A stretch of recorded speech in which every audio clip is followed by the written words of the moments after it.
crises, and we go through the history of serial default and how countries were currently defaulted on their debt.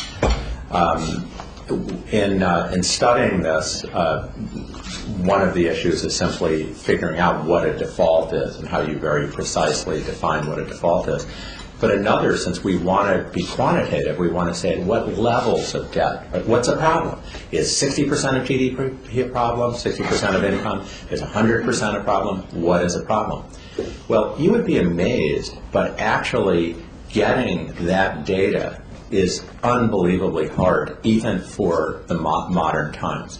The single most striking feature of our data set, the most novel feature of our data set, is that we provide for 66 countries data on what governments owed.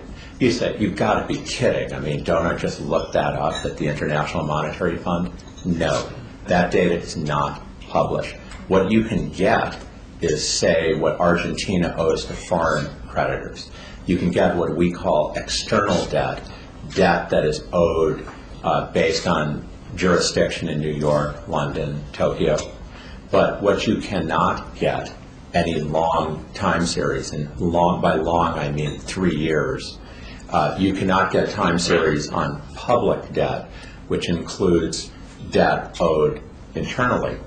And I think for a long time people thought this was not important. Most countries can't borrow domestically until modern time. Very, very recently, that was the current thinking. This didn't happen. I've spent a lot of my life studying financial crises. So I studied Carmen, but I had worked on this. I had done empirical work. I had not seen the data. Rudy Dornbush, the late Rudy Dornbush, who was one of the founding writers in Project Syndicate, was my thesis advisor. And when I was starting to work on it, I worked with him at what are the best data sources. Other people did also.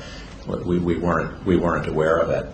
And we were able to find, basically tracing back to the old League of Nations, just luckily, Carmen got permission to work in the used library in the Federal Reserve, and found an old United Nations book, a League of Nations book, in the basement once.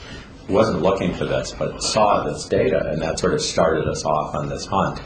And we were able to put together what governments owed, and that lets us think about when do you get in trouble, what are debt levels, what is a bad debt level, and also for the current crisis, when you have a banking crisis, what happens afterwards. So I'll mention just that one figure. We have a figure that's become quite well known because we wrote the paper now a couple of years ago of what happens after a financial crisis if you have one.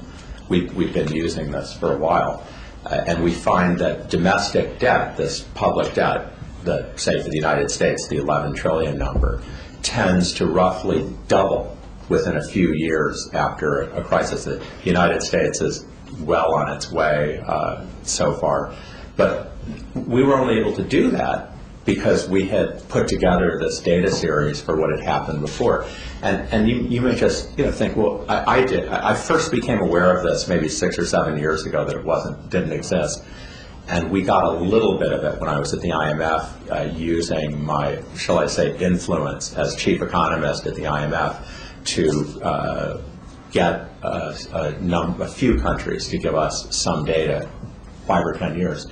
I couldn't believe it, and to this day, the idea that we're supposed to be monitoring if countries are running into financial trouble, and you read about we didn't know the leverage in the banking system.